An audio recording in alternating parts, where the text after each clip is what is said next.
Hello everyone, welcome back to SS Classes. My name is Shaista Parveen and you are watching SS Classes. तो बच्चों, आज की video में हम लोग केमिस्ट्री का चैप्टर नंबर 4 पढ़ेंगे जिसका नाम है एटॉमिक स्ट्रक्चर। और आज का जो हम लोग का टॉपिक है वो है पीरियोडिक टेबल। तो उससे पहले मैं आपको बोल देना चाहती हूँ कि अगर आपने इससे पहले की वीडियो नहीं देखी है तो प्लीज़ पहले उसे जाकर देख लीजिएगा, नहीं तो आपको इसमें जो भी मैं पढ़ाऊँगी वो जल्दी समझ में नहीं आएगा, क्योंकि इसमें जो चीज़ें आपको पढ़नी है एक आपको इसमें थ्योरी की तरह दिया गया है, ठीक है। और जो वैलेंस सेल हैं या फिर जो भी ऑर्बिट्स वगैरह हैं उसको मैंने पहले वीडियो में डिस्कस कर लिया था, तो मैं डिस्क्रिप्शन में डाल दूँगी, आप लोग उस लिंक को पहले चेक कर लीजिएगा, उसको देख लीजिएगा उस वीडियो को, उसके बाद इस वीडियो को देखिएगा। तो अगर आप लोग मेरे चैनल पर नए हो तो जल्दी से मेरे चैनल को सब्सक्राइब कर दीजिए और बेल आइकॉन की घंटी को ज़रूर से प्रेस कर दीजिए ताकि आपको मेरी हर नई आने वाली वीडियो की नोटिफिकेशन मिलती रहे। तो चलिए बिना टाइम का वेस्ट किए हम लोग स्टार्ट करते हैं आज का टॉपिक अपना, पीरियोडिक टेबल। सो पीरियोडिक टेबल क्या होता है? तो पीरियोडिक टेबल एक ऐसा टेबल या फिर चार्ट होता है जिसमें एलिमेंट्स वगैरह जो आप लोगों ने पढ़े हैं अरेंज होते हैं एक वे में, एक सीरीज़ में, ठीक है। इसमें क्या होता है, जो एक जैसे एलिमेंट होते हैं, सिमिलर प्रॉपर्टीज़ के होते हैं, उनको हम लोग एक ग्रुप में रखते हैं। जो डिफरेंट ग्रुप के होते हैं उनको हम लोग जैसे डिफरेंट डिसमिलरिटीज़ होती हैं तो उसको हम लोग अलग ग्रुप में रखते हैं। कहने का मतलब ये है कि जो सिमिलर प्रॉपर्टीज़ के एलिमेंट्स वगैरह होते हैं उनको हम लोग एक सीरीज़ में अरेंज करते हैं या फिर एक ग्रुप में रखते हैं।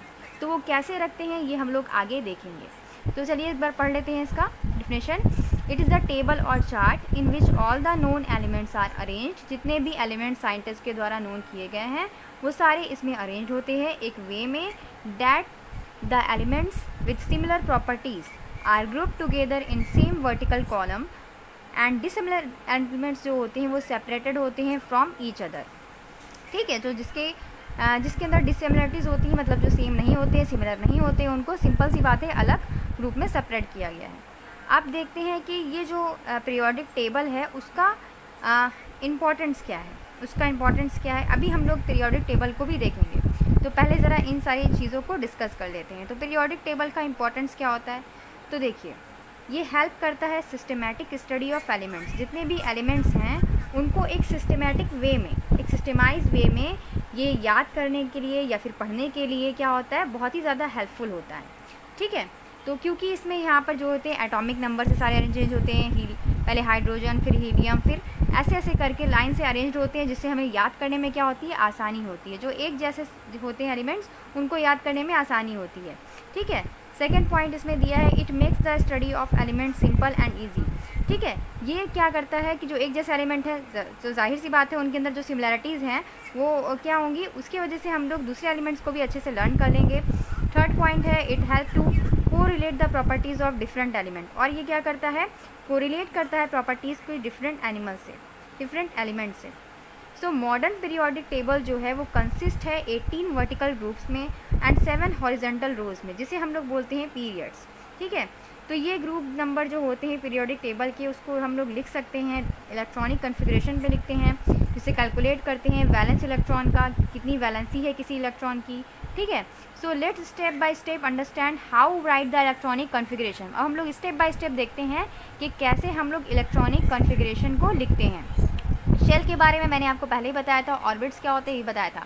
तो चलिए एक बार फिर से पढ़ लीजिए, ऑर्बिट्स क्या होते हैं। देखिए, जो इलेक्ट्रॉन रिवॉल्व होते हैं, मतलब जो एटम के चारों ओर इलेक्ट्रॉन क्या करते हैं, राउंड राउंड क्या करते हैं, सर्कल घूमते रहते हैं न्यूक्लियस से बाहर उसके, तो ये एनर्जी शेल बना लेते हैं। एनर्जी शेल जो होती है उसे हम लोग क्या बोलते हैं, ऑर्बिट्स बोलते हैं, ठीक है। अब देखिए इलेक्ट्रॉनिक कॉन्फ़िगरेशन क्या होता है, जो अरेंजमेंट होता है इलेक्ट्रॉन का, जो इलेक्ट्रॉन जो होते हैं वो अरेंज होते हैं वेरियस ऑर्बिट, अलग अलग ऑर्बिट्स में जो अरेंज होते हैं उनको हम लोग बोलते हैं इलेक्ट्रॉनिक कॉन्फ़िगरेशन। जैसे मैंने आपको बताया था 4 शेल होती हैं KLMN, ठीक है। तो K शेल में 2 इलेक्ट्रॉन फिल, अधिक से अधिक 2 इलेक्ट्रॉन फिल हो सकते हैं। L शेल में क्या होते हैं, 8 इलेक्ट्रॉन फिल हो सकते हैं। यहाँ पर मैंने आपको जो दिखाया था इधर वाला, ठीक है। तो यहाँ पर आपको ईजिली सब बताया गया था कि यहाँ पर क्या होती है, जो शेल होती हैं जितने, मतलब ये शेल कितनी होती हैं, 4 होती हैं मेनली। तो कौन कौन सी, KLMN, ठीक है। तो यहाँ पर ये भी बताया था कि किस शेल में कितने से अधिक इलेक्ट्रॉन फिल किए जा सकते हैं।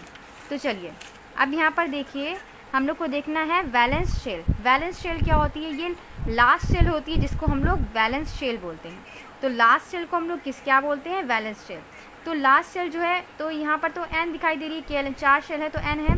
तो यहाँ पर जो इलेक्ट्रॉनिक कन्फिगरेशन किसी भी एटम में, उसका इलेक्ट्रॉनिक कन्फिगरेशन ही ये बताता है कि वैलेंस शेल जो होती है वो कौन सी होगी। वो k भी हो सकती है, कि हो सकता है किसका एटॉमिक नंबर 2 ही हो तो उसमें 2 ही इलेक्ट्रॉन फिल हो, किसी का L में है तो अगर 8 हुआ तो 80 वाली लास्ट शेल हो सकती है। तो इस तरीके से हम लोग शेल को डिफ़ाइन करते हैं कि वो लास्ट शेल होगी, वैलेंस शेल।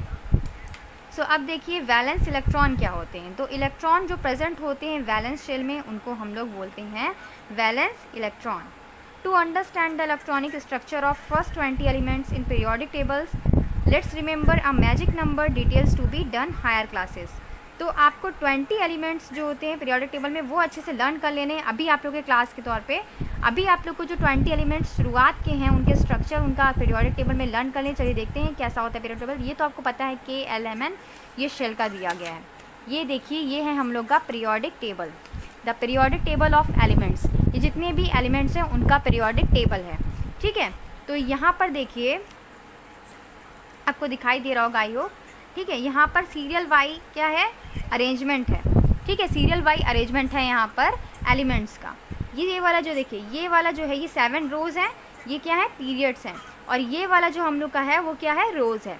ये वाला जो क्या है? हम लोग का पूरा रो है, ठीक है। तो यहाँ वाला इसको हम लोग रो काउंट करते हैं और इस वाले को हम लोग क्या काउंट करते हैं?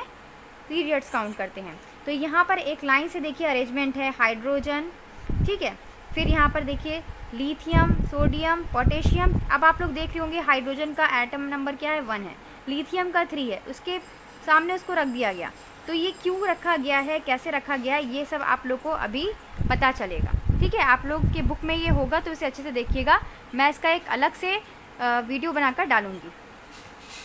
तो चलिए देखिए, जो सिंपलेस्ट रिप्रेजेंटेशन होती है शेल की, हम लोग शेल की बात कर रहे हैं, ठीक है। तो इस तरीके से कुछ होती है। इसमें क्या होता है? सबसे अंदर वाला न्यूक्लियस होता है, उसके बाहर वाली शेल जो होती है वो के होती है, और उसके बाहर वाली के बाहर वाली शेल को हम लोग L से रिप्रेजेंट करते हैं। L के बाहर वाली शेल को हम लोग M से रिप्रेजेंट करते हैं, और M के बाहर वाली शेल यानी सबसे लास्ट वाली शेल को हम लोग N से रिप्रेजेंट करते हैं। सो इस तरीके से 4 एनर्जी लेवल्स होते हैं या फिर 4 एनर्जी शेल प्रेजेंट होती हैं किसी भी एटम में। सो K जो है वो सबसे क्लोजेस्ट न्यूक्लियस के है। यहाँ पर आपको दिखाई दे रहा है कि K क्या है? सबसे करीब है न्यूक्लियस के। तो यहाँ पर मिनिमम एनर्जी लगेगी किसी भी इलेक्ट्रॉन को होल्ड करने में या नेक्स्ट लेने में, यहाँ पर मिनिमम एनर्जी लगेगी। मैंने आपको इसका एग्जांपल बताया था इससे पहले की वीडियो में कि अगर आप लोग की क्लास का अरेंजमेंट है, ठीक है, तो क्लास का अरेंजमेंट जो होता है, सिटिंग टेबल होता है, टीचर के करीब सबसे ज़्यादा करीब वाला बच्चा कौन होता है? फर्स्ट बेंच वाला बच्चा सबसे करीब है।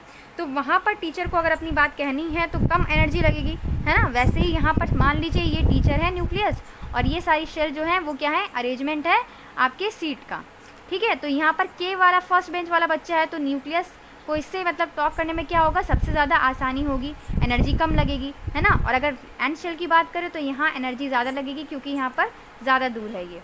तो वैसे ही देखिए द नेक्स्ट शेल जो L है वो is slightly higher than K, जो कि K से हायर है, तो जाहिर सी बात है यहाँ पर क्या होगी? थोड़ा अधिक एनर्जी लगेगी। यहाँ पर कितने इलेक्ट्रॉन हो सकते हैं? 8 इलेक्ट्रॉन हो सकते हैं। किस वाली शेल में?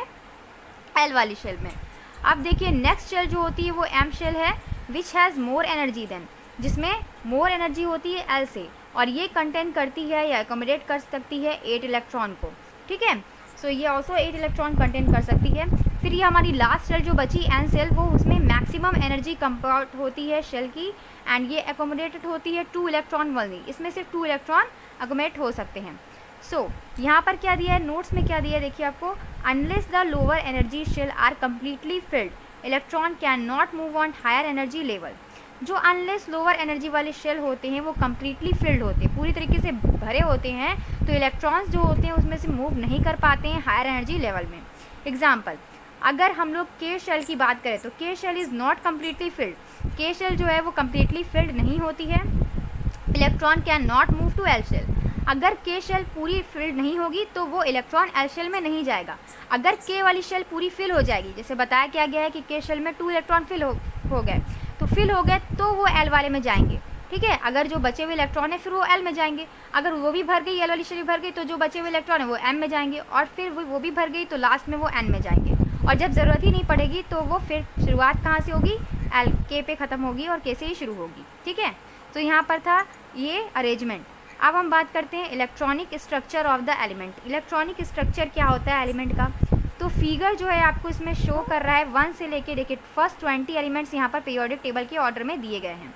सो आप लोग को अभी पीरियोडिक टेबल पूरा नहीं लर्न करना है, आप लोग को क्या करना है, सिर्फ और सिर्फ जितना आप लोग के सिलेबस में है 1 से लेके 20 तक एलिमेंट्स पीरियोडिक टेबल ऑर्डर के लर्न कर लेने हैं उनका एटॉमिक नंबर के साथ। तो हम एटॉमिक नंबर, इलेक्ट्रॉनिक स्ट्रक्चर, सारी चीज़ें यहाँ पर दी गई हैं, आपको सिंबल के साथ दी गई हैं।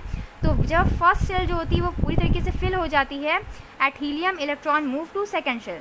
So electronic structure of lithium is 2 1, beryllium is 2 2, boron is 2 3, etc. When second shell is full, neon electron start to fill third shell and so on. तो देखिए सबसे पहला हम लोग का पीरियोडिक टेबल में सबसे पहला जो क्या है, कौन सा एलिमेंट आ रहा है, हाइड्रोजन आ रहा है। हाइड्रोजन का एटॉमिक नंबर क्या है, 1 है। ठीक है, हाइड्रोजन का एटॉमिक नंबर 1 है, और इसका इलेक्ट्रॉनिक कॉन्फ़िगरेशन की बात करें या फिर इलेक्ट्रॉनिक स्ट्रक्चर की बात करें तो 1 होगा, जितना एटॉमिक नंबर वही इसका इलेक्ट्रॉनिक कॉन्फ़िगरेशन है। अब यहाँ पर देखिए हीलियम है, तो हीलियम के कितने हैं, हीलियम जो है उसका एटॉमिक नंबर 2 है, तो यहाँ पर 2 इलेक्ट्रॉन हैं, और ये 2 इलेक्ट्रॉन के इसमें फिल होंगे, के में ही फिल हो जाएंगे। ठीक है, पीरियोडिक टेबल की बात करें सेकेंड पीरियोडिक टेबल की, तो इसमें लिथियम जो है, लिथियम का एटॉमिक नंबर 3 होता है, तो इसका इलेक्ट्रॉनिक कॉन्फ़िगरेशन क्या होगा, के शेल में हम लोग अधिकतम से अधिक 2 इलेक्ट्रॉन फिल कर सकते हैं। 2 इलेक्ट्रॉन वहाँ फिल हो गए, लेकिन इसका एटॉमिक नंबर तो 3 है, 1 इलेक्ट्रॉन बच रहा है, तो किस में चला जाएगा, एल शेल में चला जाएगा। बात समझ में आई। फिर देखिए 4th नंबर पे आता है बेरिलियम। बेरिलियम का जो है एटॉमिक नंबर 4 है, तो यहाँ पर देखिए 2 इलेक्ट्रॉन जो है अधिकतम के शेल में भर गए, और फिर एल शेल बचे। एल शेल में जाने के लिए कितने इलेक्ट्रॉन बच रहे हैं, 2 इलेक्ट्रॉन, तो ये एल शेल में चले जाएंगे। तो ऐसे ही आप लोग का यहाँ पे पूरा फिल होता चला जाएगा। ठीक है, वो दूसरे से दूसरे शेल में चले जाएंगे। 1 से लेके 20 तक जो भी आपको एटम दिए गए हैं, जो भी आपको एलिमेंट्स दिए हैं, उनका एटॉमिक नंबर के साथ आप लोग उसे अच्छे से लर्न कर लीजिएगा, और उसका इलेक्ट्रॉनिक कॉन्फ़िगरेशन भी लर्न कर लीजिएगा। ठीक है, देखिए सबसे लास्ट वाले की बात करते चलिए कैल्शियम को देखते हैं। कैल्शियम में देखिए 20 इलेक्ट्रॉन होते हैं, तो फर्स्ट सेल में कितने इलेक्ट्रॉन एकदम कितने अधिक भरे जा सकते हैं, 2, तो के में 2 भरे जाएंगे।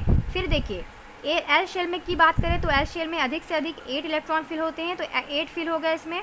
ठीक है, फिर बचे 8, तो 8 फिर किस में चले गए, एम में चले गए, लास्ट में 2 इलेक्ट्रॉन फिल हो जाएंगे किस में, एम शेल में, और हमारा 20 का जो इलेक्ट्रॉनिक कॉन्फ़िगरेशन है कैल्शियम का वो कंप्लीट हो जाएगा। तो इस तरीके से इलेक्ट्रॉनिक कॉन्फ़िगरेशन को हम लोग फिल करते हैं। ये था हमारा electronic structure of first 20 element in periodic table. इसे आप लोग अच्छे से लर्न कर लीजिएगा। ठीक है, तो आज की वीडियो में इतना ही। हम लोग इससे नेक्स्ट वीडियो में हम लोग इसके आगे के टॉपिक को डिस्कस करेंगे। ये चैप्टर आप लोग का थोड़ा सा लेंदी है, और इसमें मैं उस टॉपिक को ही पढ़ाऊँगी जो आप लोग के सिलेबस में है। तो आपको मेरी वीडियो थोड़ी सी भी अच्छी लगी हो तो इसे लाइक कीजिएगा और अपने फ्रेंड के साथ ज़रूर शेयर कीजिएगा। Thank you, keep watching.